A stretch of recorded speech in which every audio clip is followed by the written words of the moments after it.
President of France, Emmanuel Macron, welcomed his Armenian counterpart, Sargsyan, at the Elysee Palace on Tuesday.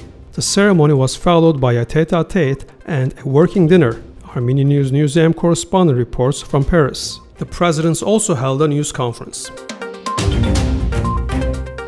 The parliament will elect the fourth president of Armenia on March the 2nd and the prime minister on April the 17th. The nomination of the presidential candidates will take place during the last 10 days of February, and the prime ministerial candidates will be nominated from April 9th to 16th, National Assembly Vice Chairperson Arpine Hovhannisyan said. The parliamentary factions will present their candidates for prime minister, and the latter will be elected on April 17th at a special parliament session and by a majority of votes.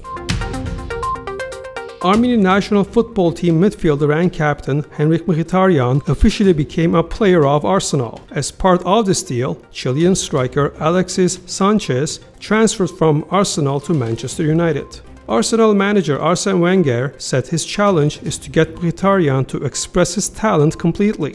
Manchester United thanked the Armenian player, saying they wish Henrik the best of luck for the future. He's a player that we will not forget, especially for his contribution to our Europa League victory, Manchester United manager Jose Mourinho said. Mkhitaryan has been given Alexis Sanchez's number 7 shirt. The Parliamentary Assembly of the Council of Europe has appointed a new rapporteur on Armenia, head of the Armenian delegation Arpine Hovhannisyan said. Ukraine's Julia Lyovochkina will serve as new rapporteur on Armenia. Previous rapporteur Alan Mayall's mandate was suspended as he was not elected to the British Parliament. The mandate of the second rapporteur, Giuseppe Galati, will continue. The 48th World Economic Forum annual meeting kicks off in Davos, Switzerland. Prime Minister Garen Garabetyan of Armenia on Tuesday met with the heads of some major international companies on the margins of the Davos summit. In particular, Garabetyan met with Chairman Hans-Paul Berkner of the Boston Consulting Group (BCG), as well as with CEO Jean-Yves Charlier and Chief External Affairs Officer Mark McGann of Veon Telecommunications Services Company.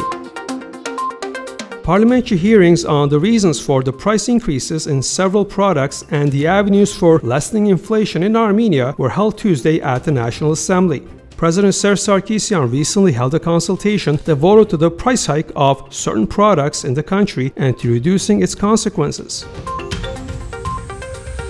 Turkey has issued a statement on the first victim during the operation in Syria's Afrin. Senior Sergeant Musa Özalkan was killed in a clash with Kurdish forces, Turkish army said. The news about the second victim came several hours later. U.S. Defense Secretary Jim Mattis called for Turkey to show restraint in its operation in Syria, adding that the violence in Afrin disrupts what was a relatively stable area in Syria and distracts from the international effort to defeat ISIS. Earlier, UN announced plans to prepare a large-scale humanitarian operation to help the residents in Afrin.